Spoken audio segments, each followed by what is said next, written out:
ഈ ലോകത്തിലെ ജീവിതവുമായുള്ള ബന്ധത്തിൽ മാത്രം ജീവിതത്തെ കാണുന്നുവെങ്കിൽ പ്രപഞ്ചത്തിലെ ഏറ്റവും വലിയ പരാജയമാണ് മനുഷ്യൻ. മനുഷ്യനിവിടെ വന്നിട്ട് ഏതാനും വർഷങ്ങൾ മാത്രമേ ആയുള്ളൂ. നമ്മിൽ കൂടുതൽ പേരും 100 വർഷം മുൻപ് ഇവിടെ ഉണ്ടായിരുന്നില്ല. ഇനിയും 100 വർഷങ്ങൾക്ക് ശേഷവും നാം ഇവിടെ കാണുകയില്ല. നമ്മിൽ പലരും അധികകാലം ഇവിടെ ഉണ്ടായിരിക്കുകയില്ല എന്നതാണ് വാസ്തവം.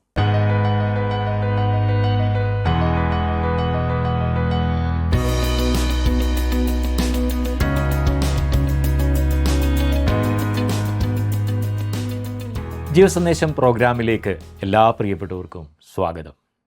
ദൈവകൃപ നഷ്ടപ്പെട്ടാലും പരിചയസമ്പത്തും ലോകജ്ഞാനവും ഒക്കെ ഉപയോഗിച്ച് ഒരു പ്രസംഗികനായി തുടരുവാൻ സാധിക്കുമെന്ന് തെളിയിക്കുന്ന ശലോമോൻ്റെ പ്രസംഗമാണ് നമ്മളിപ്പോൾ പഠിച്ചുകൊണ്ടിരിക്കുന്നത്. എന്തിനിത് ബൈബിൾ പുസ്തകങ്ങളുടെ കൂട്ടത്തിൽ കൂട്ടിയെന്ന് ഒരുപക്ഷെ താങ്കൾ ചിന്തിക്കുന്നുണ്ടാവും. നമുക്ക് ബുദ്ധി ഉപദേശത്തിനായി എഴുതിയിരിക്കുന്നു എന്ന വിശുദ്ധ പൗലോസിൻ്റെ കൊരിന്ത്യർക്കെഴുതിയ ലേഖനത്തിലെ ഉത്തരമാണ് അതിനുള്ള ശരിയായ മറുപടി. നവീന ശലോമോന്മാരെ തിരിച്ചറിയുവാനും ഈ പുസ്തക പഠനം നമ്മെ സഹായിക്കുമെന്നതിന് രണ്ട് പക്ഷമില്ല.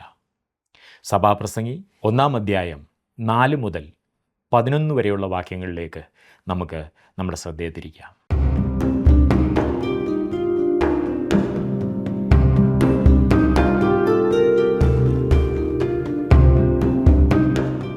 പണ്ടൊക്കെ കൃഷി ചെയ്ത് ധാന്യമുണ്ടാക്കി അത് പാകപ്പെടുത്തി ഭക്ഷിച്ചിരുന്ന മനുഷ്യന് ഇന്ന് എല്ലാം റെഡിമെയ്ഡായിട്ടുണ്ടല്ലോ.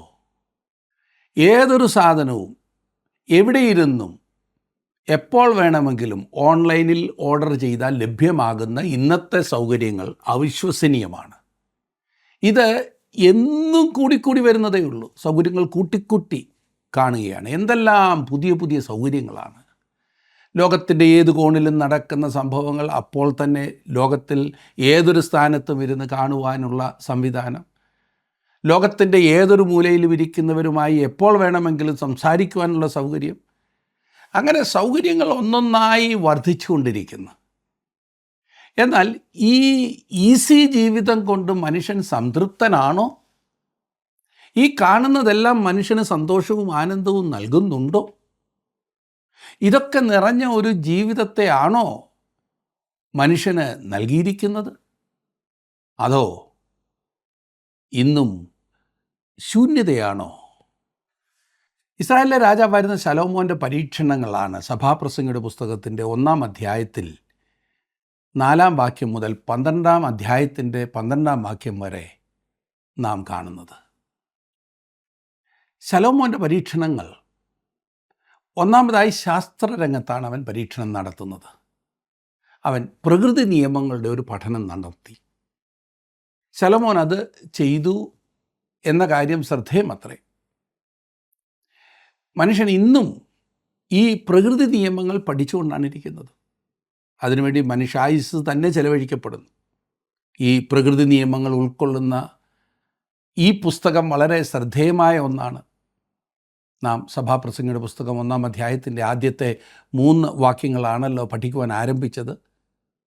ഇന്ന് 4 മുതലുള്ള വാക്യങ്ങളാണ് നാം ഒരുമിച്ച് ചിന്തിക്കുവാൻ പോകുന്നത്. 1-ാം അധ്യായത്തിൻ്റെ 4-ാം വാക്യം എടുത്താട്ടെ നമുക്ക് അതൊന്ന് വായിച്ച് അത് എന്താണ് പറയുന്നതെന്ന് ചിന്തിക്കാം. 4-ാം വാക്യം: ഒരു തലമുറ പോകുന്നു, മറ്റൊരു തലമുറ വരുന്നു, ഭൂമിയോ എന്നേക്കും നിൽക്കുന്നു. മനുഷ്യൻ താൽക്കാലികനാണ്, ഭൂമിയോ എന്നേക്കും നിൽക്കുന്നു. അതിന് മനുഷ്യൻ ഇല്ലാത്തതായ ഒരു സ്ഥിരതയുണ്ട്, മനുഷ്യർക്കില്ലാത്തതായിട്ടുള്ളൊരു സ്ഥിരതയുണ്ട് എന്നാണ് അർത്ഥം. അതാണ് ഇവിടുത്തെ ചിന്ത. ഇന്നത്തെ മനുഷ്യൻ പുരാതന മനുഷ്യനിൽ നിന്നും അല്പം വ്യത്യസ്തനാണ്. ചിലപ്പോൾ അവൻ ഭാവിയിലെ മനുഷ്യനിൽ നിന്നും വളരെയധികം വ്യത്യസ്തമുള്ളവനായിരിക്കും. എങ്കിലും മനുഷ്യൻ താൽക്കാലികനാണ്. മനുഷ്യൻ ഇവിടെ അല്പകാലം മാത്രം കഴിഞ്ഞുകൂടുന്നവനാണ്. പ്രത്യുൽപാദനത്തിൽ കൂടി മനുഷ്യജാതി തുടർന്നും നിലനിൽക്കുന്നു. ഞാൻ പറഞ്ഞല്ലോ, നമ്മിൽ കൂടുതൽ പേരും 100 വർഷങ്ങൾക്ക് മുൻപ് ഇവിടെ ഉണ്ടായിരുന്നില്ല. ഇനിയും 100 വർഷങ്ങൾക്ക് ശേഷവും നമ്മിൽ അധികം പേരും ഇവിടെ കാണുകയില്ല. നമ്മിൽ പലരും അധികകാലം ഇവിടെ ഉണ്ടായിരിക്കുകയില്ല എന്നതാണ് വാസ്തവം.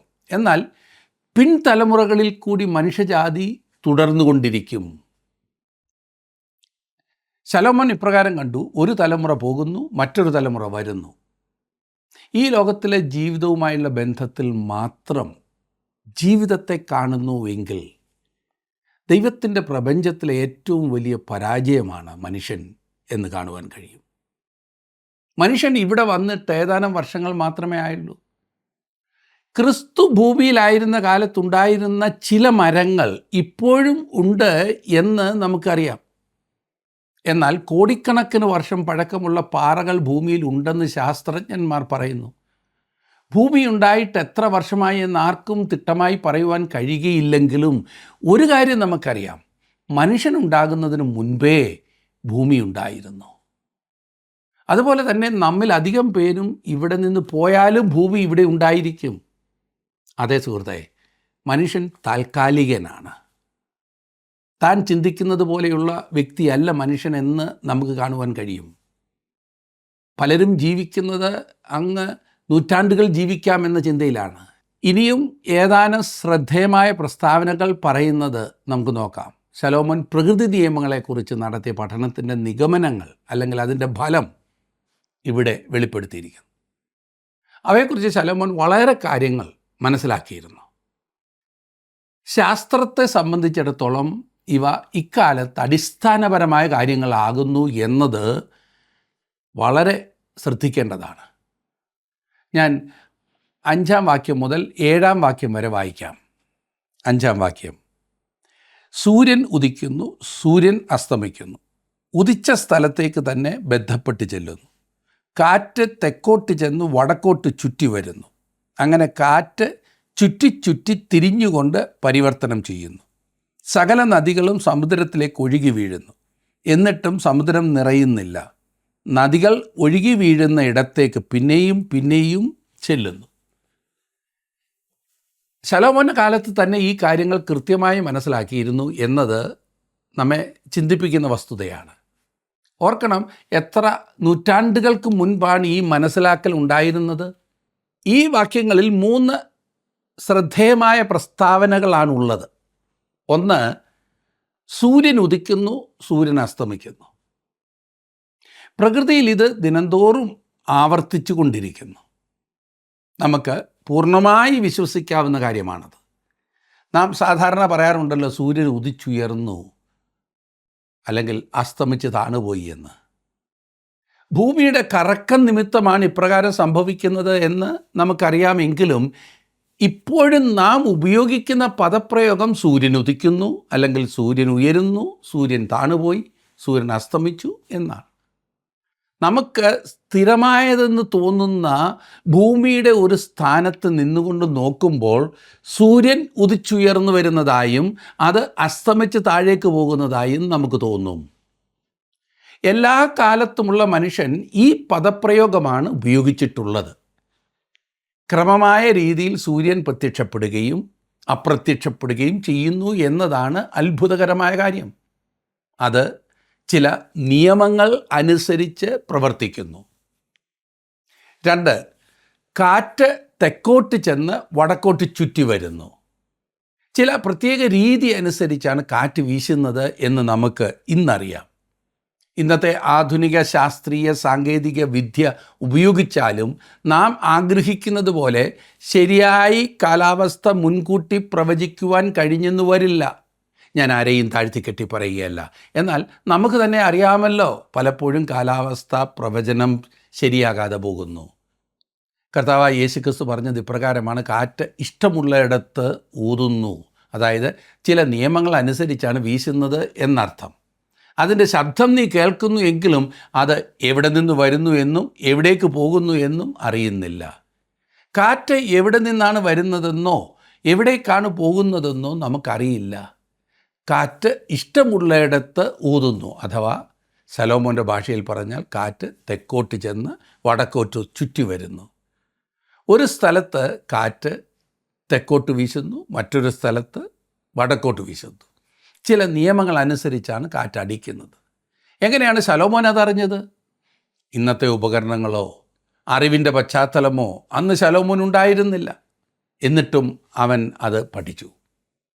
മൂന്നാമതായി, സകല നദികളും സമുദ്രത്തിലേക്ക് ഒഴുകി വീഴുന്നു, എന്നിട്ടും സമുദ്രം നിറയുന്നില്ല. ബാഷ്പീകരണത്തിൻ്റെ നിയമമാണ് ശലോമോൻ ഇവിടെ പറയുന്നത്. ബാഷ്പീകരണം, വെള്ളം ബാഷ്പമായി അന്തരീക്ഷത്തിൽ ഉയരുന്നതിനെക്കുറിച്ച്. തുടർന്ന് കാറ്റ് വന്നു ആ മേഘത്തെ അകലെ കൊണ്ടുപോവുകയും വീണ്ടും മഴയായി ഭൂമിയിൽ പതിക്കുകയും ചെയ്യുന്നു. ഈ പ്രക്രിയ മുഴുവനും ഒരു പ്രത്യേക വ്യക്തമായ നിയമത്തിനനുസരിച്ചാണ് നടക്കുന്നത്. യാതൊന്നും തന്നെ നിയമവിരുദ്ധമായി സംഭവിക്കുന്നില്ല. ചിലപ്പോൾ നാം ചിന്തിക്കും, ചില കാര്യങ്ങൾ യാതൊരു ക്രമീകരണവും ഇല്ലാതെ കുഴപ്പമായി സംഭവിക്കുന്നതാകുന്നു എന്ന്, അങ്ങനെ അങ്ങ് യാദൃച്ഛികമായി സംഭവിക്കുന്നതാകുന്നു എന്ന്, എങ്ങനെയോ കുഴഞ്ഞു മറിഞ്ഞങ്ങ് ഉണ്ടായി എന്ന്. എന്നാൽ അത് ശരിയല്ല. 4-ാം വാക്യം കൂടി ഉൾപ്പെടുത്തിയാൽ പ്രകൃതി നിയമങ്ങളുടെ ശ്രദ്ധേയമായ പ്രസ്താവനകൾ 4 ശ്രദ്ധേയമായ പ്രസ്താവനകളാകുന്നു എന്ന് നാം കാണും. അവ ബുദ്ധിക്ക് നിരക്കുന്നതും ഇന്ന് മനുഷ്യൻ്റെ അറിവിന് യോജിച്ചതുമായ പ്രസ്താവനകളാണ്.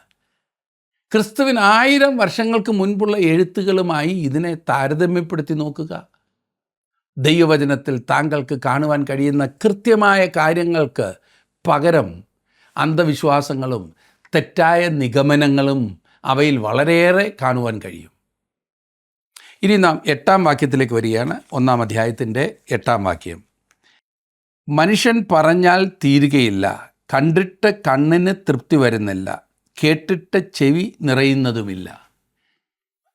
മുമ്പ് കാലത്ത് ഇത് ശരിയായി തോന്നുമായിരുന്നില്ല എന്ന് ഞാനങ്ങ് ചിന്തിക്കുക. എന്നാൽ ഓരോ ദിവസവും പ്രസിദ്ധീകരിക്കുന്ന പത്രങ്ങളും മാസികകളും പുസ്തകങ്ങൾക്കും പുറമെ മാധ്യമ വിപ്ലവത്തിൻ്റെ ഈ കാലത്ത് ആയിരക്കണക്കിന് TV ചാനലുകളും കോടിക്കണക്കിന് സമൂഹ മാധ്യമ ചാനലുകളും ലഭ്യമായതോടെ ശലോമോൻ അന്ന് പറഞ്ഞത് എത്ര സത്യമാകുന്നു എന്ന് നമുക്ക് ഇന്ന് വ്യക്തമാകും. ചാനലുകൾ മാറി മാറി എത്ര കണ്ടാലും മനുഷ്യന് തൃപ്തിയില്ല. അതെ, കണ്ടിട്ട് കണ്ണിന് തൃപ്തി വരുന്നില്ല, കേട്ടിട്ട് ചെവി നിറയുന്നതുമില്ല, വായിച്ചിട്ടും തൃപ്തി കണ്ണിന് വരുന്നില്ല. അതിന് കാരണം ഇക്കാലത്തെ പുതിയ പുതിയ സ്ഥലങ്ങൾ സന്ദർശിക്കുന്നതിന് മനുഷ്യനുള്ള താല്പര്യം ഏറി വരുന്നതായി കാണാവുന്നതാണ്. എന്നും പുതിയ പുതിയ സ്ഥലങ്ങളിൽ പോകുന്നതിനും പുതിയ കാഴ്ചകൾ കാണുന്നതിനും ആഗ്രഹമുള്ളവരാണ് മനുഷ്യർ. ജീവിതത്തിൻ്റെ ആനന്ദത്തിൽ ഒന്നാണിത്. നാം ജീവിക്കുന്ന ഈ മനോഹരമായ ദേശത്ത് സന്തോഷിക്കുവാൻ കഴിയുന്ന ഒന്ന് തന്നെയാണത്. വളരെ മനോഹരമായ ഒരു പ്രപഞ്ചത്തിലാണ് നാം ജീവിക്കുന്നത്. ഓരോ കാഴ്ചകളും വളരെയേറെ മനോഹരമായി നമുക്ക് അനുഭവപ്പെടുന്നു. മനുഷ്യൻ ഈ പ്രപഞ്ചത്തിൻ്റെ പൂർണ്ണമായ വിവരങ്ങൾ കണ്ടെത്തി കഴിയില്ല. കൂടുതൽ അറിയും തോറും കൂടുതൽ പഠിക്കേണ്ടതിൻ്റെ ആവശ്യകത മാത്രമാണ് മനുഷ്യർ ചിന്തിക്കുന്നത്. കൂടുതൽ പഠിക്കും തോറും ഇനിയും എത്രമാത്രം പഠിക്കേണ്ടിയിരിക്കുന്നു എന്ന് കാണുന്നു. ഈ ഭൗതിക പ്രപഞ്ചം കൊച്ചു മനുഷ്യനെ സംബന്ധിച്ചിടത്തോളം വളരെ വലിയതാണ്. എന്നിരുന്നാലും ദൈവത്തിൻ്റെ ദൃഷ്ടിയിൽ മനുഷ്യന് മാത്രമേ പ്രപഞ്ചത്തെക്കുറിച്ച് ഗ്രഹിക്കുവാനായിട്ട് സാധിക്കുന്നുള്ളൂ. ഒരു നായ ചന്ദ്രനെ നോക്കി കുരയ്ക്കുമ്പോൾ ചന്ദ്രനിലേക്കുള്ള ദൂരം എത്രമാത്രമാണെന്ന് അതിനറിയാമെന്ന് ഞാൻ ചിന്തിക്കുന്നില്ല. നിങ്ങളങ്ങനെ ചിന്തിക്കുന്നില്ല എന്നെനിക്കറിയാം. ഒരു വിശാലമായ പ്രപഞ്ചത്തിലാണ് നാം ജീവിക്കുന്നതെന്ന കാര്യം പോലും നാം മനസ്സിലാക്കുന്നില്ല എന്നത്ര ഞാൻ കരുതുന്നത്. ഒരു നായയുടെ ലോകം വളരെ ചെറിയ ഒന്നാണ്. എന്നാൽ മനുഷ്യൻ്റെ കണ്ണുകളും ചെവികളും ഒരിക്കലും തൃപ്തി അടയുന്നില്ല. അവൻ കൂടുതൽ കാര്യങ്ങൾ കാണുകയും കേൾക്കുകയും ചെയ്യുവാനുള്ള വ്യഗ്രതയിലാണ്. ഞാൻ കണ്ടത് മതി, കേട്ടത് മതി എന്ന് പറയുന്ന മനുഷ്യർ ആരാണ്?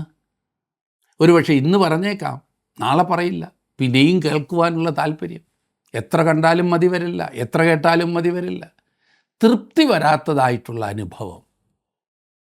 ഇനി 9ഉം 10ഉം വാക്യങ്ങളിൽ നാം കാണുന്നു. ഉണ്ടായിരുന്നത് ഉണ്ടാകുവാനുള്ളതും ചെയ്തു കഴിഞ്ഞത് ചെയ്യുവാനുള്ളതും ആകുന്നു. സൂര്യന് കീഴിൽ പുതുതായി യാതൊന്നുമില്ല. ഇത് പുതിയത് എന്ന് പറയത്തക്കവണ്ണം വല്ലതുമുണ്ടോ? നമുക്ക് മുമ്പേ പണ്ടത്തെ കാലത്ത് തന്നെ അതുണ്ടായിരുന്നു. പുതിയ ഉപകരണങ്ങൾ നാം ഉണ്ടാക്കുമ്പോൾ പുതിയൊരു കാര്യം നാം കണ്ടുപിടിച്ചു എന്നാണ് മനുഷ്യൻ ചിന്തിക്കുന്നത്. ടെലിവിഷന്, സ്മാർട്ട് ഫോണ്, പുതിയ പുതിയ കാറുകൾ, അങ്ങനെ ഒരുപാട് പുതിയ കാര്യങ്ങൾ. പുതിയതാകുന്നു ഇതെല്ലാം എന്ന് നിങ്ങൾ പറയും. പിന്നെ സൂര്യന് കീഴിൽ പുതിയതായി യാതൊന്നുമില്ല എന്ന് ശലോമോൻ എങ്ങനെ പറയുവാൻ കഴിയുമെന്നാണ് പലരും ചോദിക്കുന്നത്. സാഹചര്യങ്ങളും ഉപകരണങ്ങളും മാറ്റപ്പെട്ടു എന്ന് വരാം, എങ്കിലും മനുഷ്യന് മാറ്റമില്ല.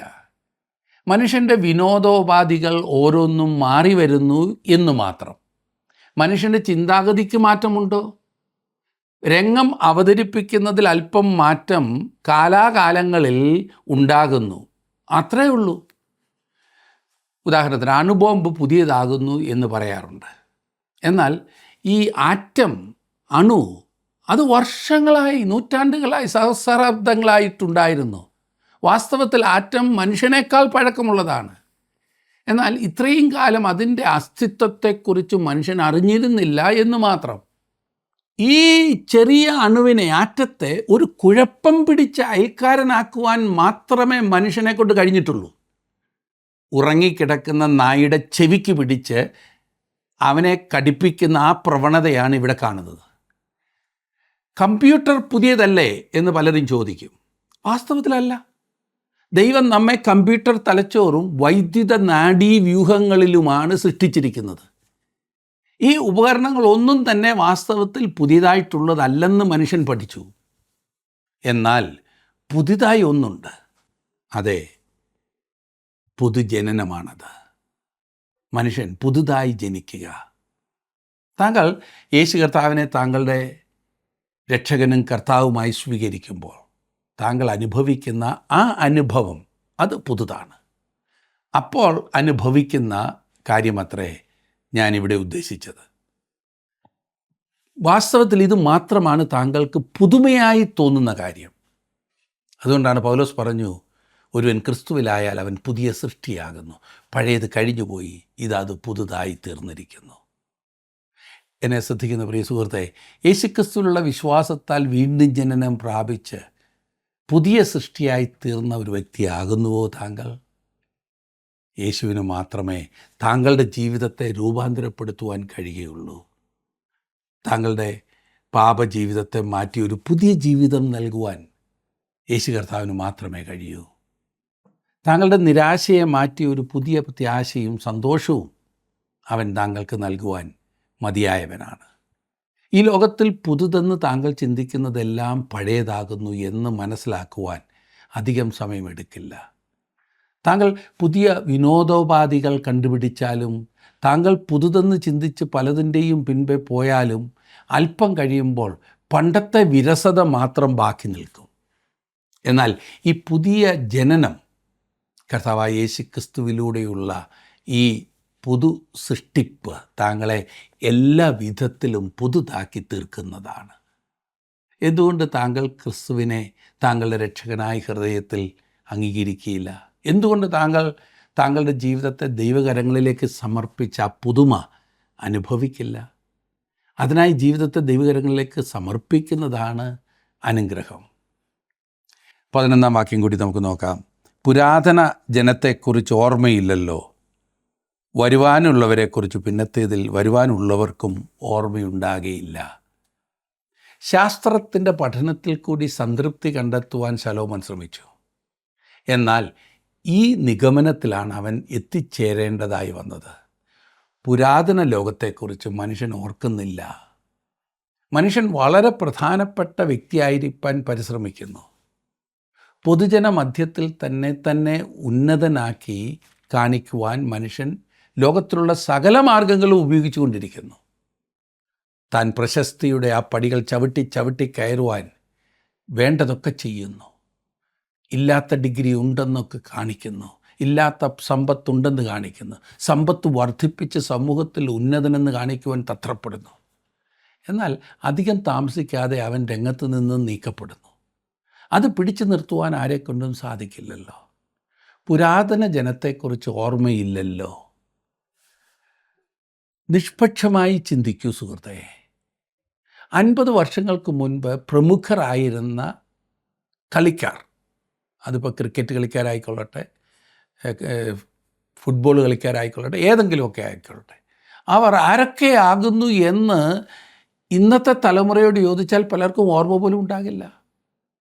പത്രത്തിൽ ഇടയ്ക്കിടെ അവരുടെ പേരുകളൊക്കെ എഴുതി വരുന്നുണ്ട്. എന്നാൽ അന്നവർ പ്രശസ്തിയിൽ അനുഭവിച്ചിരുന്നതായിട്ടുള്ള ആ ഒരു പ്രശസ്തി, അറിവ് ഇല്ല. എല്ലാവരും അവരെക്കുറിച്ച് മറന്നു കഴിച്ചു.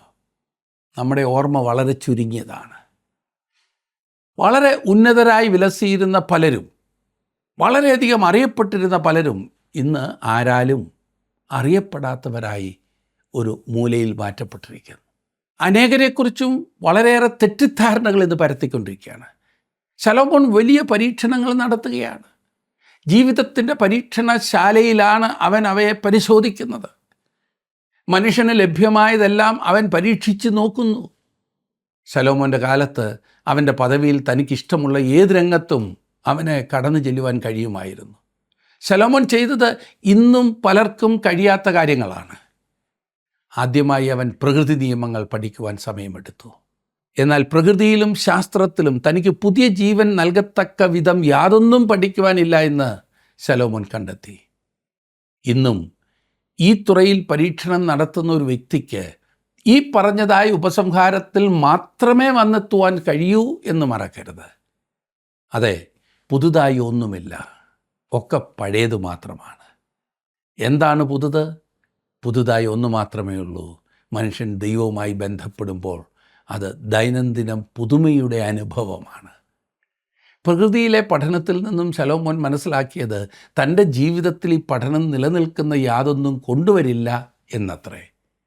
ദൈവവുമായിട്ടുള്ള ബന്ധം മാത്രമാണ് നിലനിൽക്കുന്ന അനുഭവം കൊണ്ടുവരുന്നത്. നാം നേരത്തെ ചിന്തിച്ചതുപോലെ പുതിയ ജനനം, പുതുതായി ആ അനുഭവത്തിലേക്ക് നാം കടന്നു വരുന്നില്ല എങ്കിൽ ജീവിതത്തെ ഒരിക്കലും ആസ്വദിക്കുവാൻ സാധിക്കില്ല. എന്നെ ശ്രദ്ധിക്കുന്ന പ്രിയ സുഹൃത്തേ, താങ്കളുടെ ജീവിതത്തിൽ ദൈവവുമായുള്ള ഈ ബന്ധത്തിലേക്ക് കടന്നു വരുവാൻ സാധിച്ചിട്ടുണ്ടോ? അതോ പല പല പരീക്ഷണങ്ങളിലൂടെ ജീവിതത്തെ എങ്ങനെങ്കിലും പച്ചപിടിപ്പിക്കുവാൻ, ധന്യമാക്കുവാൻ ചിന്തിച്ച് മുൻപോട്ട് പോകുന്നതായ ആ അനുഭവമാണോ ഇന്നും താങ്കൾക്കുള്ളത്? ദൈവത്തിൻ്റെ വചനം വളരെ വ്യക്തമായി പരീക്ഷണങ്ങൾ നടത്തിയ ഒരു വ്യക്തിയുടെ അനുഭവത്തിൽ നിന്നും നമ്മെ അറിയിക്കുന്നത് ഈ പറയുന്ന എല്ലാ പരീക്ഷണങ്ങളും ചെയ്തിട്ടും നമ്മുടെ ജീവിതത്തെ അർത്ഥപൂർണ്ണമാക്കുവാൻ നമുക്ക് സാധിക്കില്ല എന്നാണ്. നമ്മുടെ ജീവിതത്തെ സംതൃപ്തമാക്കുവാൻ കഴിയില്ല. ശലോമോനേക്കാൾ അധികം ഈ രംഗങ്ങളിൽ പരീക്ഷണം നടത്തുവാൻ ആർക്കാണ് സാധിക്കുന്നത്? ശലോമോന് എല്ലാ സാഹചര്യങ്ങളും ഉണ്ടായിരുന്നു. അവന് ജ്ഞാനമുണ്ടായിരുന്നു, അവന് അധികാരമുണ്ടായിരുന്നു, അവന് സാധ്യതകളുണ്ടായിരുന്നു. അവൻ അതെല്ലാം പരീക്ഷിച്ചു. എന്നാൽ തൻ്റെ പരീക്ഷണങ്ങളിൽ നിന്നും താൻ പഠിച്ചത് സകലവും മായ, ശൂന്യം, ലക്ഷ്യമില്ലാത്തത്, പ്രയോജനരഹിതം. എന്നാൽ കർത്താവായ യേശുക്രിസ്തുവിലൂടെ ദൈവവുമായി ബന്ധപ്പെട്ട ഒരു ദൈവ പൈതലിന് പറയുവാൻ സാധിക്കുന്നത് ജീവിതം അർത്ഥവത്താണ്, ജീവിതം ആസ്വാദ്യകരമാണ്, ജീവിതത്തിന് വിലയുണ്ട്, ജീവിതത്തിന് അർത്ഥമുണ്ട്, ജീവിതത്തിന് ലക്ഷ്യമുണ്ട്. ഇവിടെ വെറുതെ വന്നൊരു മൃഗത്തെപ്പോലെ, ഒരു പറവയെപ്പോലെ ജീവിച്ച് മരിച്ചു പോകുന്നതല്ല മനുഷ്യൻ്റെ ജീവിതം. ഇതിനപ്പുറത്തൊരു ജീവിതമുണ്ട്. ഈ ജീവിതം അർത്ഥവത്താക്കുന്നു എങ്കിൽ മാത്രമേ ആ അപ്പുറത്തുള്ള അഥവാ വരുവാനുള്ള ജീവിതം ആസ്വദിക്കുവാൻ സാധിക്കൂ. അത് നിത്യതയിൽ ദൈവത്തോടു കൂടെയുള്ള ജീവിതമാകുന്നു. ആ ജീവിതം ആസ്വദിക്കുവാൻ, ആ ജീവിതം നാം ഇവിടെ തന്നെ ആരംഭിക്കുകയാണ് വേണ്ടത്. അത് നമുക്ക് സാധിക്കുന്നത് കർത്താവായ യേശുക്രിസ്തുവിലുള്ള വിശ്വാസത്താൽ മാത്രമാണ്. യേശുവിനെ പിൻപറ്റുവാൻ നാം തീരുമാനിക്കുമ്പോൾ വാസ്തവത്തിൽ ആ ജീവിതത്തിലേക്കാണ് നാം കാൽവെക്കുന്നത്. എന്നെ ശ്രദ്ധിക്കുന്ന താങ്കളുടെ ജീവിതത്തിൽ അങ്ങനെ യേശുവിനെ സ്വീകരിക്കുവാൻ സാധിച്ചിട്ടുണ്ടോ? ദൈവം നിങ്ങളെ അനുഗ്രഹിക്കട്ടെ.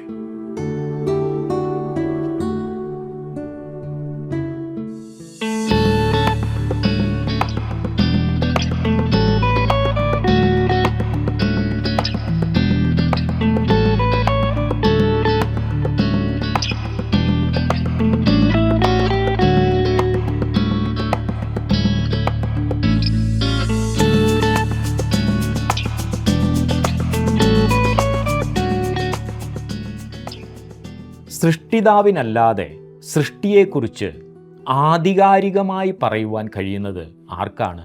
ക്രിസ്തുവിൽ കൂടെ കാണാത്ത പക്ഷം സകലവും വിരൂപവും നിരർത്ഥകവുമായി മാത്രമേ നമുക്ക് തോന്നുകയുള്ളൂ.